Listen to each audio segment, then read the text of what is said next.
चार भिंतींच्या आतलं एखाद्या मोठ्या फ्लॅटमधलं गोल गुबगुबीत आयुष्य आणि ट्रॅफिक सिग्नलवरचं उघड्यावरचं आयुष्य याच्यामध्ये जमीन आसमानाचा फरक असतो। तुम्हा सगळ्यांना आपल्या सुंदर नेटक्या घरांमध्ये शिक्षण सहज मिळतं, पण ट्रॅफिक सिग्नलवरती नेहमी काम करत असलेल्या, वस्तू विकत असलेल्या मुलांना मात्र शिक्षण मिळणं इतकी सोपी गोष्ट नाहीये। म्हणूनच सुरू झाली या ट्रॅफिक सिग्नलवरच्या मुलांसाठी एक वेगळी शाळा।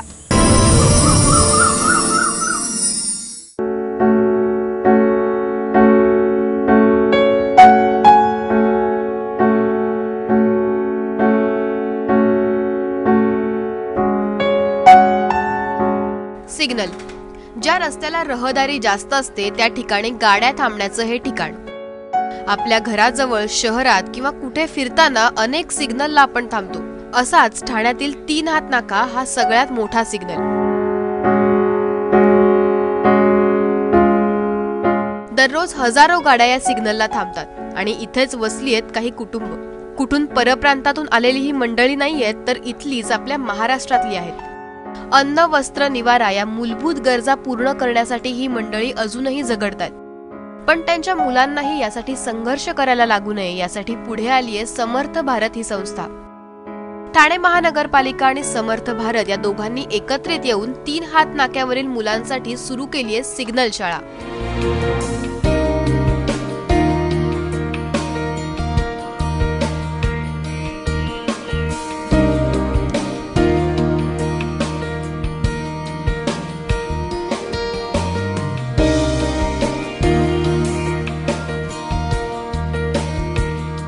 निकिता, नेहा, राहुल, गणेश हे सगळेच जण सिग्नलवरचे बाल भिकारी होते। पैसे मागून आपला उदरनिर्वाह ते करायचे, पण ते राहता तिथं सिग्नल शाळेची सुरुवात झाली आणि मुलांची जीवनाकडे पाहण्याची दृष्टीच बदलली। आता शाळा सुरू झाली म्हणजे मुलं अभ्यासाला लागली असं जर तुम्हाला वाटत असेल तर तसं नाहीये। प्रकरण काहीतरी वेगळंच होतं। आता त्यांना शिस्तीत आणणं, लवकर सकाळी उठणं, ब्रश करणं, आंघोळ करणं, व्यवस्थित कपडे घालणं, एका विशिष्ट 1, 4, 5, 6 तास एका ठिकाणी बसून काहीतरी शिक्षणासंदर्भात शिकणं आणि त्याच्यानंतर रात्री लवकर झोपी जाणं, हे जे काही शिस्तबद्ध आयुष्य आहे, हे शिस्तबद्ध आयुष्य त्यांच्या रक्तात उतरवताना जो काही त्रास शिक्षकांना इथे झालेला आहे तो म्हणजे आम्ही कल्पना नाही करू शकत। पहिले 2-3 महिने तर इतकं प्रचंड होतं की मुलं एका जागेवरती 10-15 मिनिटं पण बसायला मागे ना। त्याचबरोबर ती त्यांना एखादी गोष्ट शिकवायची म्हटली तर भाषेची खूप मोठी अडचण येत होती। हे सगळं विचार करणं एवढं सोपं नव्हतं। ज्या मुलांना मराठीच येत नाही, ज्यांना 5 मिनिटं एका जागेवर बसण्याची क्षमता देखील नाही, अशांना शिक्षणाच्या मूळ प्रवाहात आणणं सुरुवातीला केवळ अशक्य वाटत होतं। ज्यावेळेस ही शाळा सुरू झाली त्यावेळेस पहिली 2 महिने तर ही मुलं आम्हाला सेट बोलायचे। सेट ने ये दिया, सेट ने वो दिया, सेट ने खाना दिया। आणि आता ही सगळी मुलं सर बोलतायत।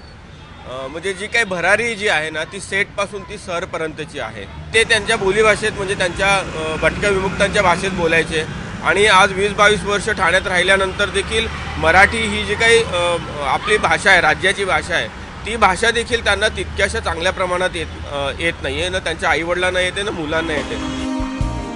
मुळात भाषाच माहीत नसल्याने त्यांचा अभ्यासक्रम सुद्धा या शिक्षकांनी वेगळ्या प्रकारे तयार केला। आमचे शिक्षक अत्यंत तयारीचे होते। त्यांनी या सगळ्या मुलांच्या मूलभूत ज्या काही अडचणी आहेत त्या समजून घेतल्या आणि त्याच्या पद्धतीने अभ्यासक्रम सगळा तयार केला। त्यांच्या बोलीभाषेला मिळता जुळता असा अभ्यासक्रम की एखाद्या गोष्टीला काय म्हणत असतील तर ते शिकवत असताना किंवा म्हणजे अख्खी बाराखडी शिकवताना किंवा अंक शिकवताना हे त्यांच्या बोलीभाषेला जवळ जाणारे शब्द ते वापरून त्यांना शिक्षण देत होते आणि तिथपासून तर थेट अभ्यासक्रम शिकवण्यापर्यंतची मजल आता मुलांनी मारलेली आहे। हळूहळू या मुलांना शिक्षणाची गोडी लागायला सुरुवात झाली, पण तरी त्यांच्या पुढच्या समस्या संपणाऱ्या नव्हत्या। दिलेली पुस्तकं, शाळेचा गणवेश, घरी नेल्यानंतर उंदीर त्या वस्तू रस्त्यावर असल्याने कुरतडू लागले।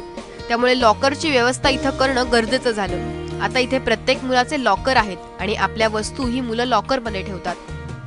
तुम्हाला इथे रोज यावंसं वाटतं का की असं कंटाळा येतो की नाही बाबा आज नको जाऊया, असं नाही होत? असं काय नाही होत? एकदम छान वाटतं अभ्यास करायला।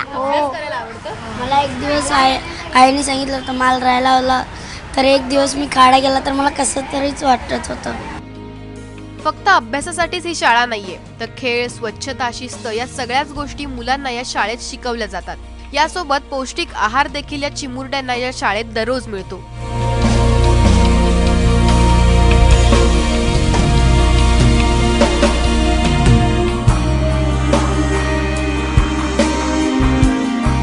या मुलांमध्ये झालेल्या 11 महिन्यानंतरच्या बदलाला शिक्षकांचं देखील तेवढंच योगदान आहे। त्यांच्या रस्त्यावरच्या माहोलमधनं दूर करून त्यांना एका शाळेची गोडी लावणं हे आमच्यासाठी एक महत्त्वाचं होतं, कारण शाळा कन्सेप्ट काय असतो हे त्यांना माहिती नव्हतं, कधी शाळेत ही मुलं गेलेली नव्हती। मग थोडंसं त्यांच्याच पद्धतीने, त्यांच्या कलेने आम्ही त्यांना अभ्यास घ्यायला सुरुवात केली। थोडंसं गप्पा गोष्टी, गाणी या खेळाच्या माध्यमातून, म्हणजे थोडक्यात हसत खेळत शिक्षण, आनंददायी शिक्षणाचा अवलंब करून आम्ही मुलांची डील करत गेलो आणि मुलांनाही मग छोटी छोटी शिक्षकांमध्ये रुची व्हायला निर्माण झाली, शाळेची गोडी निर्माण झाली। आता या 30 मुलांपैकी एकही मूल रस्त्यावर भीक मागत नाही, हेच कदाचित या शाळेचं मोठं यश आहे। एखाद्या व्यक्तीमध्ये शिक्षणाची, ज्ञान घेण्याची गोडी जर निर्माण झाली ना, ती व्यक्ती ते करण्यासाठी काहीही करू शकते। याचं उत्तम उदाहरण या शाळेमध्ये आपल्याला नक्कीच पाहायला मिळेल। आपल्या मुलांना साधारण आपण आपल्या नजरेच्या बाजूलाही ठेवत नाही, कुठे एकट्याला सोडणं तर दूरच राहिलं, अगदी कोणी नसेल त्यांच्यासोबत आपण त्यांना कुठेच सोडत नाही। पण ह्या दोन ज्या मुली आहेत त्या कुठून येतात या शाळेमध्ये हे ऐकल्यावर तुम्हाला देखील नक्कीच आश्चर्य वाटेल। तुम्ही दोघे कुठून येता? गंचोलीने। तुमचं दोघींचं नाव? निकिता शनिवा। तुझं नेहा आणि निकिता। तुम्ही दोघी बहिणी आहात? हो, सख्खी बहीण आहे। ते तुम्ही एवढ्या लांबून येता, म्हणजे घणसोलीवरून येता इथपर्यंत, ठाण्यापर्यंत। तुमचे आई बाबा सोडतात तुम्हाला? हो, सोडतात तुझे आई हो। बाबा? काय बोलतात? शाळा जावा, शिकावा, इथं नाही राहायचं, शाळा जाऊन मोठं व्हायचं, काय पण व्हायचं।